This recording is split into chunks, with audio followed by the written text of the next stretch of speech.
This is the Lone Crater YouTube. We hope this video helps. In this video, I will explain how to separate chlorine from water full guide.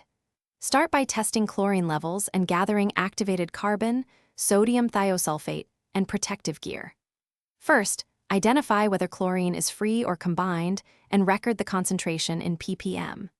Next, choose a removal method like activated carbon filtration, chemical neutralization, or aeration based on your needs and water volume. Always follow safety steps and recheck levels after treatment.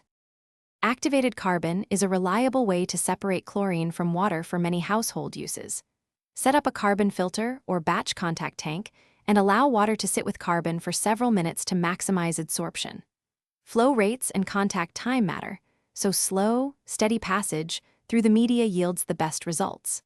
Monitor chlorine levels after filtration and change media once you detect chlorine breakthrough to maintain performance. If you are finding this guide helpful, please subscribe and like for more useful how-to content. Quick recommendation: grab Little Tree's black ice to keep your car smelling great after hauling water or chemicals.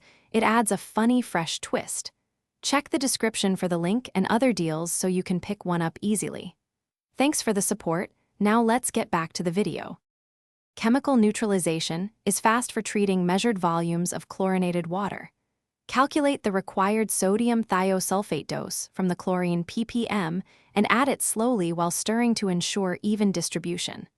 Allow reaction time, then test for residual chlorine and adjust dosing if necessary. This method is practical for aquarium maintenance, lab work, or small batches, but always store reagents safely and label treated containers to avoid confusion. Thanks for watching. Consider subscribing if we helped you.